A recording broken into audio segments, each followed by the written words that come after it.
நம்ம ஒரு வழியா செக் போஸ்ட் வந்துட்டோம். இங்க இருந்தா நம்ம வால்பாறை போக போறோம். இங்க 1 பர்சனுக்கு 30 ரூபீஸ் சார்ஜ் பண்றாங்க உள்ள என்ட்ரி ஆகணும்னா. உங்ககிட்ட பைக் இருந்தா அதுக்கு தனியா சார்ஜ் பண்ணுவாங்க. ஒரு வழியா நம்ம என்ட்ரி டிக்கெட் வாங்கிட்டு உள்ள கிளம்ப ஸ்டார்ட் பண்ணிட்டோம். நம்ம கிளம்பும் போதே தரமான வைப்போட தாங்க கிளம்பணும். என்னுடைய ஃப்ரெண்டு வரவே மாட்டேன்னு சொன்னான். ஆனா எங்களோட அவன் வந்து அதிகமா வைப் பண்ணிட்டு வந்தான். உங்களுக்கே பார்த்து தெரிஞ்சுன்னு நினைக்கிறேன். மோஸ்ட்லி நான் போற ட்ரிப் எல்லாத்துக்கும் வந்துருவான். அப்படி வரலாம் அது கண்டிப்பா ட்ரிப்பே நல்லா இருக்காது.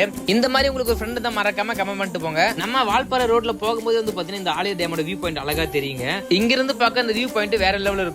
நம்ம வால்பாறை ரீச் பண்ணோம்னா அந்த 40 ஏர்பின் பெண்ட் வந்து பாத்தீங்கன்னா கடந்ததா போகணும். இவங்க ஒவ்வொரு ஏர்பின் பெண்டுக்கும் ஒவ்வொரு விதமான பேர் வச்சிருக்காங்க. நம்ம எங்கேயாச்சும் ரெஸ்ட் எடுக்கலாம்னு சொல்லிட்டு நம்ம பைக் ஓரமா நிப்பாட்டினோம். நம்ம கூட வந்து பாத்தீங்கன்னா இதுதான் சாக்கு சொல்லிட்டு அங்கேயே படுக்க ஆரம்பிச்சிட்டாரு.